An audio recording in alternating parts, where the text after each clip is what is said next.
y tiene relación con el transporte activo. El transporte activo, como su nombre lo dice, es un proceso activo que permite el paso de nutrientes o de sustratos en contra de una de concentración. Y es mediado por proteínas, pueden ser carriers o canales, que al igual que la digestión facilitada, tienen una permeabilidad selectiva. En otras palabras, no dejan pasar cualquier molécula. Existen dos grandes familias o grandes tipos de transporte activo. Uno es el transporte activo primario. En otras palabras, el transporte activo primario se tiene uso su energía o tiene su energía de la degradación de ATP, corresponde a los ATPasas, que son capaces de mover sustratos a través de la membrana, y transporte activo secundario o acoplado, en el cual aprovechamos una gradiente de concentración de un determinado sustrato para mover otro en contra de dicha gradiente. Lo vamos a ver conmigo en los próximos diapositivas. Veamos el transporte activo primario. Esto es la famosa sodio-potasio ATPasa. ¿Ya? Es un transportador de transporte activo primario, ¿no es cierto?, que permite esencialmente mover 3 iones sodio desde el interior de la célula hacia el exterior. Ya habíamos dicho que en el exterior de la célula el sodio es muy abundante, 145 milicavalentes, y mueve, por el contrario, el potasio desde el exterior de la célula hacia el interior. También en contragradiente, el potasio en el exterior es muy escaso, 5 milicavalentes, en el interior de la célula, 150 milicavalentes. Entonces, en ambos casos estamos moviendo un ion, y ya sabemos que era complicado mover a través de la membrana, que teníamos que hacerlo a través de un canal o a través de una proteína, y además lo estamos moviendo en contra de una gradiente de concentración. ¿Cómo lo hacemos? Lo hacemos dado que esta molécula tiene una capacidad ATPasa, ¿ya? En otras palabras, es capaz de degradar el ATP, y al degradar el ATP, la subunidad alfa gira, ¿no es cierto?, y permite que el sodio salga y el potasio salga por el otro lado. La energía en el transporte activo primario se obtiene de la hidrólisis del ATP. ¿Cuál creen ustedes que va a ser la cinética de este sistema? ¿Creen que va a ser una cinética lineal, no saturable? ¿Una cinética saturable? ¿Qué tipo de cinética creen que tiene este sistema? Saturable. Saturable, ¿no es cierto? Porque hay una proteína involucrada, por lo tanto, involucra la formación de un complejo y la disociación de dicho complejo. Pero acá tenemos varios factores involucrados. En este caso tenemos una cinética para el sodio, una cinética para el potasio y además una tasa de degradación del ATP. Por lo tanto, el escenario es algo más complejo. En este caso les estoy mostrando cómo se movería o sería una cinética saturable para dos solutos. Y ustedes ven que la velocidad máxima del sistema por el producto de ambos solutos, partido por la cadena de la especificidad del sistema para un determinado soluto, más su concentración, por la afinidad del sistema por el segundo soluto y su concentración, y eso define realmente una superficie en un volumen tridimensional. Por lo tanto, mientras más elementos tenga en el sistema, las cinéticas van a ser n-dimensionales, ¿no es cierto? Tengo 3, puede tener 4 dimensiones y así sucesivamente, lo que hace que obviamente en la comprensión de la cinética de estos modelos sea crecientemente más compleja. ¿Ya? De hecho, a mí más de 3 dimensiones ya me cuesta comprender visualmente, ¿no es cierto? Y hay modelos de 10 dimensiones para moléculas más complejas. Así que obviamente ya se hace mucho más complejo entender la cinética de estos sistemas, pero lo importante es que se fijen que pese a todo va a tener un slope que va a llegar a una velocidad máxima, porque si es un sistema que involucra una proteína, que involucra la formación de un complejo y la disociación, y la velocidad máxima va a ser la tasa máxima de formación y disociación de dicho complejo. No pueden pasar de esa velocidad. Así que, independiente de la complejidad y el número de dimensiones involucradas, siempre van a tener una velocidad máxima que va a estar definido por la formación y disociación de los complejos entre la proteína y el sustrato. Estas ATPasas se reúnen en 3 grandes familias. La primera familia son las familias de clase P. cuyo representante más insigne es la sodio-potasio ATPasa. Tiene dos dominios, proteograma, unidad alfa y unidad beta. La unidad alfa es la catalítica, la beta es una unidad que es regulatoria. La segunda gran familia corresponde a las clases F y las clases B. Estas son bien interesantes porque corresponden a verdaderos motores. Son motorcitos celulares. Permiten el paso de iones al resto interior y ese paso de iones hace girar una cabeza que es la que hidroliza el ATP. Y la tercera familia, que es muy importante, son la familia o la superfamilia ABC de cassette que liga al ATP, ATP Bind Cassette. Y vamos a ver la importancia fisiológica y por qué es importante que sepan esto, y no es lo que deberíamos eliminar inmediatamente.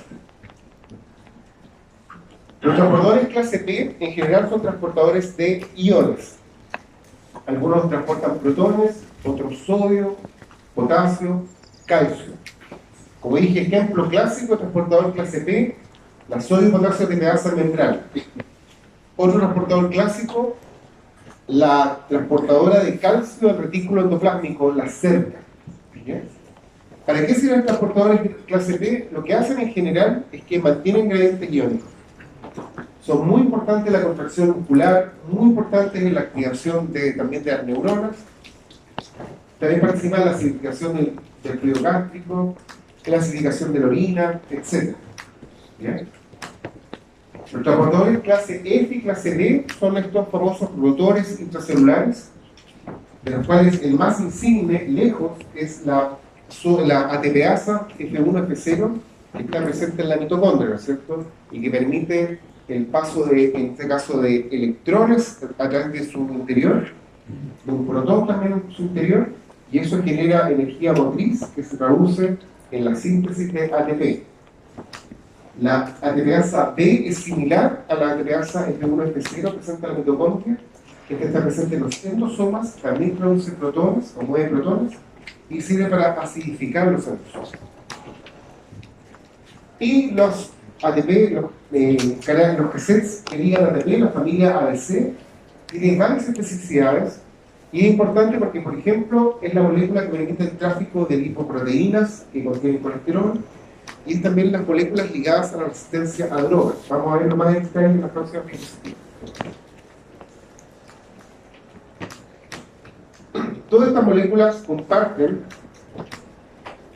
la característica que requieren ATP para su funcionamiento. ¿Ya? El ATP es una molécula que a través de enlaces, ¿no es cierto?, entre grupos fosfatos, almacena energía y tiene una altísima tasa de recambio en el organismo. Para que ustedes se hagan una idea, el corazón, solo el corazón, está consumiendo entre 7 y 10 gramos de ATP al día, 10 kilos de ATP al día. O sea, estamos sintetizando, ¿no es cierto?, y degradando kilos de ATP en el corazón. En el cuerpo completo, en reposo, se consumen unos 40 kilos de ATP al día. Es una cantidad monstruosa. ¿Se dan cuenta de la cantidad de trabajo que están haciendo los mitocondrios para generar esa cantidad de ATP para que uno pueda mantener el funcionamiento normal de las membranas? El ejercicio puede elevarse a 60 kilos en 2 horas. Pero en cada momento, si nosotros nos congeláramos, ¿no es cierto?, con una, no sé, nos metiéramos en un refrigerador a menos 80, ¿ya?, y congeláramos un individuo, un snapshot de él, en el cuerpo vamos a encontrar en un momento determinado solamente unos 100 gramos de ATP. ¿Ya? En otras palabras, el ATP está siendo sintetizado y degradado al mismo tiempo. ¿Ya?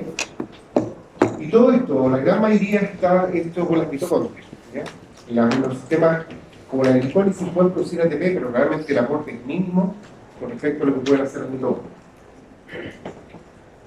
Entonces, la ATPasa tipo P, ejemplo clásico, la sodio-potasio ATPasa, son dímeros que tienen una unidad alfa, que es una unidad catalítica, y una unidad beta, que es una unidad regulatoria. Y lo que hacen es, por ejemplo, en la sodio-potasio ATPasa, liga 3 sodios por el interior, liga 2 potasios por el exterior y los invierte. Por tanto, saca 3 sodios de la célula en contragradiente y mete 2 potasios al interior de la célula, misma cosa en contragradiente. La activación de estas ATPasas tipo P depende de la hidrólisis del ATP que ocurre en general en la unidad alfa. La sodio potasio ATPasa es muy importante y la vamos a ver muy en detalle en la próxima clase, ¿ya? Porque es lejos la bomba más activa del organismo, ¿ya? Como está moviendo iones de carga positiva, pero mueve 3 hacia afuera y mueve solamente 2 hacia adentro, está generando una diferencia de potencial y por sí sola genera unos 2 a 3 milivolts en la membrana. Es muy importante porque mantiene el potencial de membrana en reposo. Como digo, materia de la próxima clase. Acá es la regulación del flujo de sodio, mantiene el volumen celular. Ya dijimos en la clase, en el primer día, que el sodio, ¿no es cierto?, era el gran regulador del volumen celular, porque habiendo más sodio o menos sodio, uno sabía cómo se iba a mover el agua, ¿no es cierto? Contribuye, por lo tanto, a mantener el gradiente de sodio, que vamos a usarlo en el transporte de estudio secundario, y genera calor, porque la eficiencia mecánica de todas estas bombas no es absoluta, y como cualquier sistema biológico, disipa parte de la energía como calor. Y ojo que 20% del calor producido por el metabolismo basal está producido por la actividad de esta humilde ATPasa membrana. Así que es muy importante. Y creo que en la tercera clase va a quedar muy claro por qué necesitamos el funcionamiento de la sodio potasio ATPasa para asegurar un funcionamiento normal de la membrana. Esta ATPasa hace algo así como 100 a 200 ciclos por segundo, ¿ya? Y en cada ciclo hidroliza una molécula de ATP. En las células excitables, como en el corazón o en las neuronas, entre el 40 y 70% de todo el ATP que sintetizan se usa para mantener el gradiente de sodio y potasio. Así que es un gasto brutal de energía para asegurar el funcionamiento de esta bomba. Cuando uno ingiere, por ejemplo, café, o cuando uno está asustado, ¿no es cierto?, necesita que las membranas excitables estén en su óptimo estado para arrancar o pelear, así que las catecolaminas aumentan la velocidad de acción de la bomba. Como consecuencia sine qua non, al aumentar la actividad de la bomba se va a producir también más pérdida como calor, ¿no es cierto? La insulina, la aldosterona también aumenta el número de copias de la bomba. Y ojo, la concentración de ATP es 10 veces mayor que la KM de la bomba. ¿Qué quiere decir eso? ¿Ya? Que la concentración intracelular del ATP sea tan alta. ¿Cómo va a estar esta bomba funcionando? ¿Cómo va a estar? ¿Está cerca de la velocidad máxima? ¿Lejos de la velocidad máxima? ¿Ah? Va a estar a la velocidad máxima, ¿cierto? Estamos 10 veces por encima de la KM, por lo tanto tenemos mucho ATP, así que el ATP no va a ser el limitante para la velocidad. Vamos a estar funcionando muy cerca de la velocidad máxima, constantemente. Así que si el cuerpo le ha dedicado tanto trabajo, ¿no es cierto?, a mantener satisfechas las condiciones para que esta bomba funcione bien, algo tiene que estar haciendo muy importante.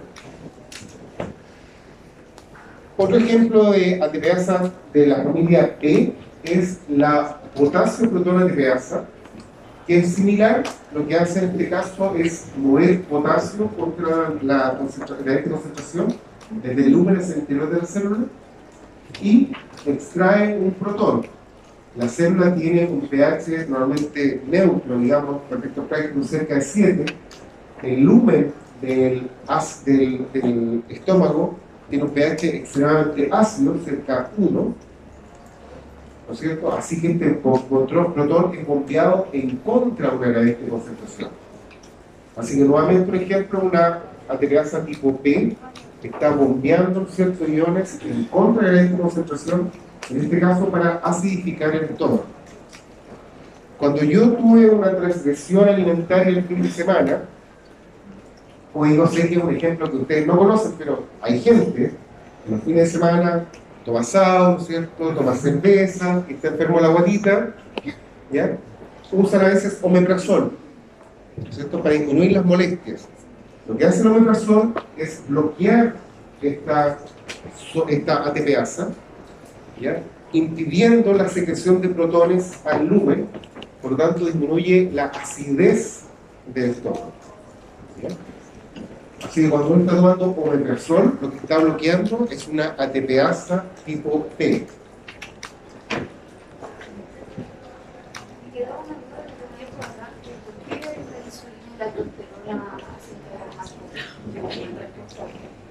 O sea, y para estos proyectos aumenta el número de copias disponibles de la molécula. Simplemente hace que sea más efectiva. ¿Ya? Eso tiene una importancia más adelante con respecto a la regulación del potasio. Pero queda como hecho la causa. Ya, otra familia muy importante es la familia ABC. La familia ABC son proteínas que son altamente conservadas y corresponden lejos a la familia más numerosa de carriers.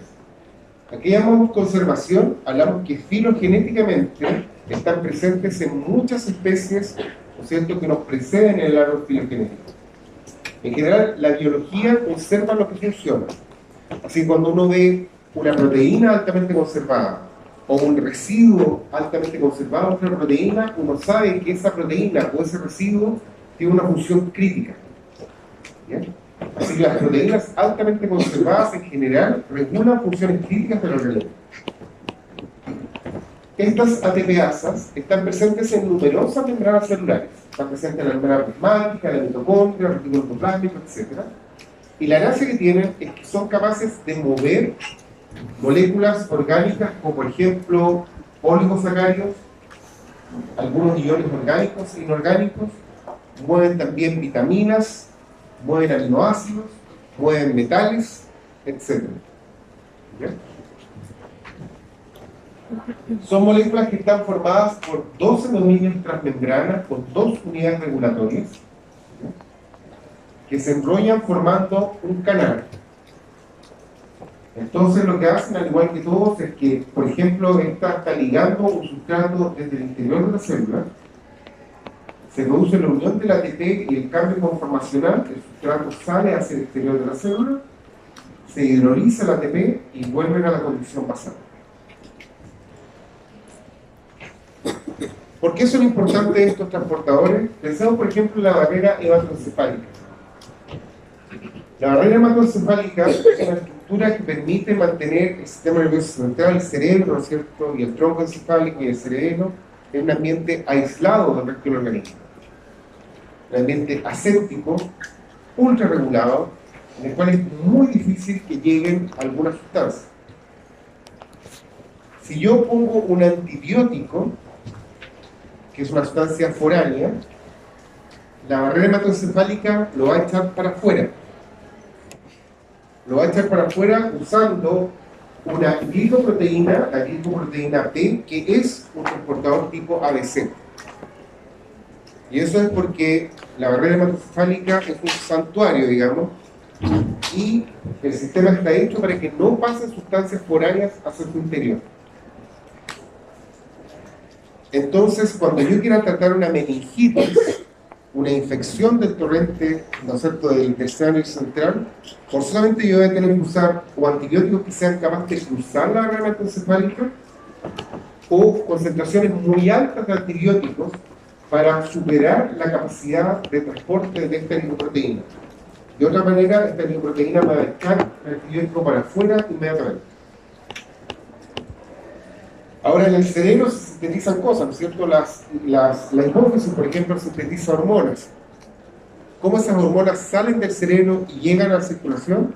Lo hacen usando el mismo sistema, estas proteínas de la familia ABC. Entonces, sintetizar, por ejemplo, oxitocina difunde hacia el interior de la célula y para salir al torrente sanguíneo lo hace mediante una glicoproteína que permite el paso de esta gran molécula al exterior de la célula y así pasa al torrente sanguíneo.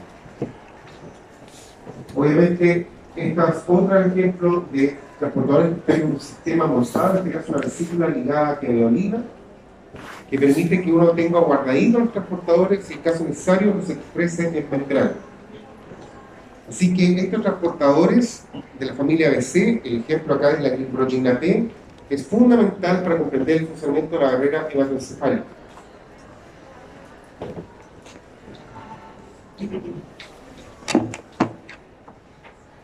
Existen algunos transportadores de la familia ABC que son, por ejemplo, transportadores llamados MDR, receptores transportadores que confieren resistencia a múltiples drogas. Lo que hacen estos transportadores es que expulsan de la célula macromoléculas que sean hidrofóbicas, por ejemplo, antibióticos o también antineoplásicos. Entonces, si yo tengo una célula cancerígena, las células cancerígenas son sobrevivientes, ¿no es cierto? Desarrollan estrategias para sobrevivir. Una estrategia que usan para sobrevivir es sobreexpresar estos transportadores en membrana. Si yo sobreexpreso el transportador MDR, cada vez que yo bombardeo la célula con un antineoplásico, como por ejemplo la vinblastina o la doxorubicina, que pasan a través de la membrana plasmática, la célula va a bombear ese antineoplásico de vuelta al exterior a través del canal MDR. Sirve que tengamos estos canales porque defienden a la célula de sustancias foráneas que son potencialmente tóxicas. Pero es una herramienta que usan las células neoplásicas para sobrevivir al ataque de la quimioterapia. Sobreexpresando estos canales, ¿no es cierto?, permiten que salgan estas sustancias foráneas al exterior de la célula, impidiendo el efecto del antineoplásico. Pero en un inicio las sustancias iguales, solo que la expulsa más rápido de lo que hace. Exacto. Por ejemplo, la doxorubicina no usa transportadores, entra a través de la membrana. Entonces, entra a través de la membrana, pero si mi célula está expresando grandes cantidades de un transportador tipo ABC, como el MDR, el transportador de resistencia a droga múltiple, va a entrar la doxorubicina y la va a expulsar inmediatamente al ambiente. Algunas bacterias también han aprendido el chiste, ¿no es cierto? Algunas bacterias resistentes a múltiples antibióticos lo que tienen son plasmidios. Acuérdense que las bacterias se pueden transferir plasmidios, trocitos de ADN con información, y los plasmidios codifican a proteínas de este tipo. Entonces uno le mete el antibiótico entra a la bacteria y la bacteria lo expulsa rápidamente a su interior y se hace resistente al antibiótico. ¿Ya? Unos mecanismos de resistencia.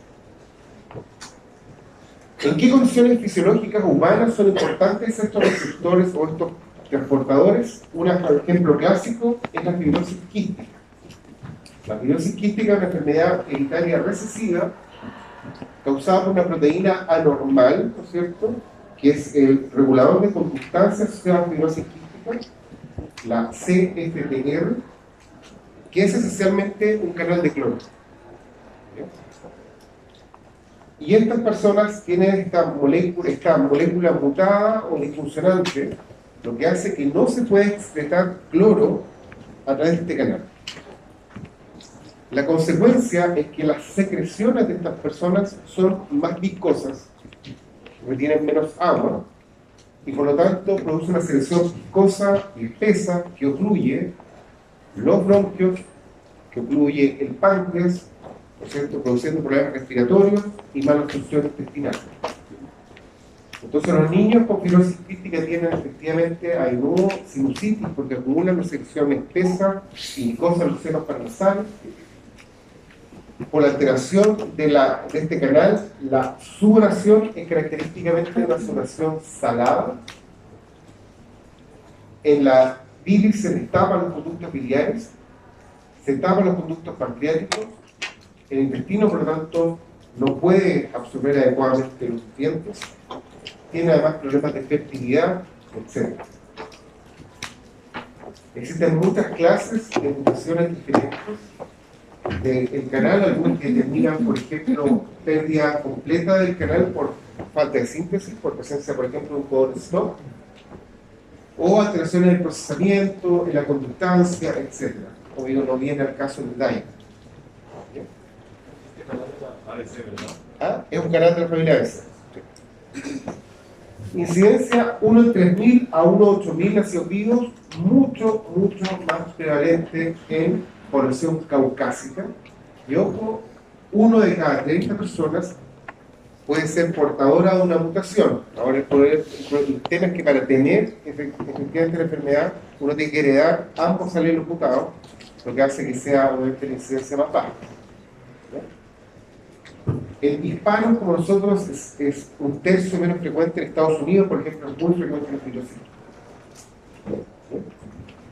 Y lo que hace la mutación, puede ser a su compañero, esencialmente una alteración en este canal, ¿no es cierto?, que es un canal de la familia ABC, ¿ya?, que tiene una pérdida de la función. Otro ejemplo que son importantes, el cólera. El cólera es una infección diarreica producida por ingestión de alimentos o agua contaminados con vibrio cólera. Esto es una enfermedad que en general no ha aparecido hace como yo creo 10 años, brote de cólera en Chile, pero en algunos países como Perú sigue siendo todavía endémica. Y la diarrea que produce el cólera es lejos lo más brutal que ustedes van a ver alguna vez. La persona literalmente tiene una diarrea de en promedio unos 10 litros al día. Las personas se mueren de cólera por deshidratación, porque obviamente estás perdiendo 10 litros de volumen al día y no te dan terapia, te mueres. Cada año se producen desde a 5 millones de casos de cólera y sorprendentemente, pese a que el tratamiento es simplemente dar agua endovenosa, se mueren entre 100.000 y 120.000 personas por este problema. La incubación es cortísima, de entre 2 horas y 5 días, lo que hace que el carácter de los brotes sean potencialmente bien. O sea, una vez que parte el cólera, uno tiene habitado entre explosión de casos de cólera. Es tanta la diarrea que los pacientes les ponían unos colchones que tenían un hoyo, ¿ya? De manera que, porque si no era inmanejable la cantidad de posiciones del paciente. O sea, no hay Pampers que aguante 10 litros de ¿ya? ¿Cómo funciona el cólera? La toxina del virión cólera es endosicada, ¿no es cierto?, y lo que hace es liberar una subunidad, la subunidad alfa, que lo que produce es la activación constitutiva de una proteína G, en este caso una proteína GS, lo que a su vez determina un incremento sostenido del nivel de AMP cíclico en el interior de la célula. Este AMP cíclico va a activar algunas quinasas. En el caso del AMP cíclico, la quinasa que suele ser activada es la PKA, proteína quinasa A. Y la proteína quinasa A va a activar un canal. Sorpresa, un canal de la familia ABC. ¿Cuál canal? El mismo canal de la fibrosis quística, pero al revés. En vez de inhibir su función, va a hiperactivarlo. Entonces eso va a hacer que este canal libere un flujo constante de cloro hacia el exterior de la célula, y el cloro, como cualquier ion, va a arrastrar agua y va a arrastrar otros iones. Y eso va a hacer que la persona esté produciendo litros y litros de secreción intestinal mientras esté adquiriendo toxina. El tratamiento es simplemente soporte, ¿ya? Hay que apoyarlo durante los 3 a 5 días en que la persona está con 10 litros de diarrea al día, pero por sencillo como digo que parezca, aún así la gente se muere. Pasemos al otro ejemplo, transporte activo secundario. El transporte activo secundario, lo que estamos haciendo es, en vez de hidrolizar el ATP para obtener la energía, estamos aprovechando un gradiente electroquímico que ya existe para realizar el transporte. Según el sentido del flujo de solutos, vamos a tener los antiporters, ¿no es cierto?, o contratransportadores, que mueven un soluto en una dirección y el otro en otra, y los cotransportadores, o symporters, que mueven ambos solutos en la misma dirección. Por ejemplo, uno podría pensar que la sodio-potasio ATPasa es un antiporter. Sabemos que una ATPasa, ¿no es cierto?, tipo P, una ATPasa de transporte activo primario, pero esencialmente está moviendo potasio en una dirección y sodio en otra dirección. Por el contrario, el cotransportador sodio-glucosa, ¿no es cierto?, que está presente, por ejemplo, en el riñón, es un symporter o cotransportador. ¿Qué es lo que hace el cotransportador? Sabemos que hay mucho más sodio afuera de la célula que dentro. Por lo tanto, este sodio aprovecha una gradiente natural para avanzar. Aprovechamos la energía de esta gradiente para meter glucosa al interior de la célula. La glucosa va a estar levemente más alta dentro de la célula que fuera. ¿Ya? Y vamos a usar este sistema, digamos, para acoplar el movimiento de la glucosa al movimiento del sodio. Estos cotransportadores son muy utilizados en la clínica, o más bien los utilizamos como blancos terapéuticos muy frecuentemente. Por ejemplo, los sistemas que recapturan serotonina en el cerebro son cotransportadores que mueven habitualmente sodio y serotonina. Nosotros usamos inhibidores de la recaptura de serotonina para aumentar la disponibilidad de serotonina en el espacio sináptico en el tratamiento de la depresión. Usamos inhibidores de la recaptura de GABA para aumentar la disponibilidad de GABA en el espacio sináptico como anticonvulsivante. Usamos inhibidores de recaptura de noradrenalina como la venlafaxina, que es mixta, serotonina y noradrenalina, también para aumentar la disponibilidad del espacio sináptico en tratamiento ambiente de la depresión. Así que estos cotransportadores son blancos terapéuticos relativamente frecuentes en la clínica. Uno que se ha puesto muy de moda ahora ha sido el bloqueo del cotransportador sodio-glucosa. En particular, el SGLT2. Este es un transportador sodio-glucosa que está presente en el riñón y lo que hace es permitir la recaptura de la glucosa desde el filtrado hacia el interior de la célula. La glucosa es una molécula pequeña, por lo tanto, cuando se produce la filtración glomerular, sale al filtrado glomerular. Por lo tanto, el filtrado glomerular inicialmente es muy rico en glucosa. Sin embargo, esa glucosa no sirve, por lo tanto, tenemos que volver a meterla de vuelta a la sangre, y eso lo hace el cotransportador sodio-glucosa, y lo que hace es retener sodio y glucosa, permitiendo que esta glucosa que se había filtrado en la orina vuelva hacia la sangre.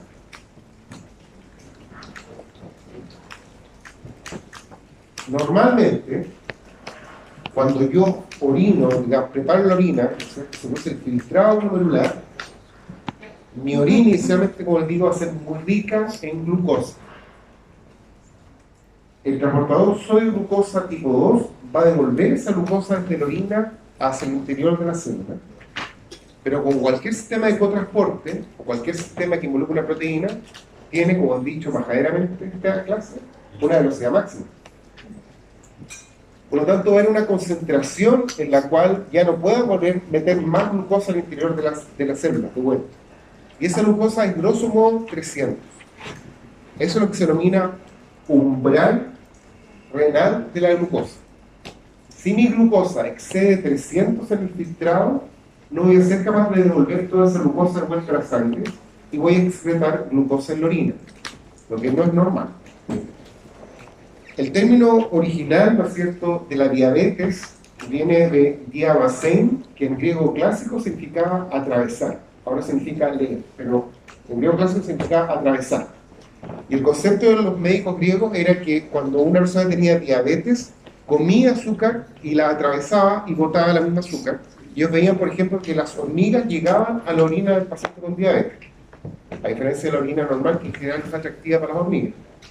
Y eso es simplemente porque el paciente con diabetes no controlada tenía glicemias más altas que 300, lo que hacía que se produjera el filtrado glomerular. Este filtrado excedía la velocidad máxima de transporte de ese GLUT2, por lo tanto no podía recapturar toda esa glucosa de vuelta a la sangre, y en la orina había azúcar. Y eso causaba este fenómeno que era evidenciado, ¿no es cierto?, para los médicos hace unos 2500 años atrás.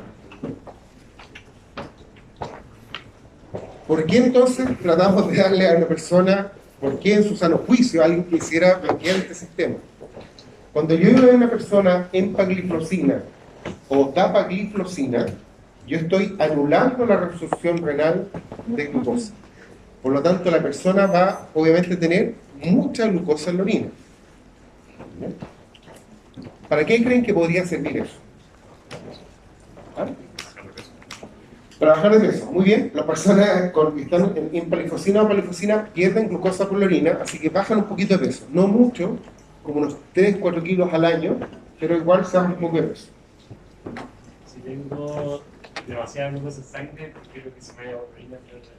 ¿No es cierto? Es una alternativa y así se pensó inicialmente, ¿ya? Se pensó en un tratamiento para la diabetes. Entonces yo le doy al paciente y bota el exceso de orina por la orina, ¿ya? Ahora, no es tan potente, pero ayuda efectivamente a eso. Ahora, la sorpresa que apareció fue que cuando uno trataba a las personas con dapagliflozina, no solamente bajaban un poco de peso y mejoraba el control del azúcar, sino que se prevenía la insuficiencia cardíaca.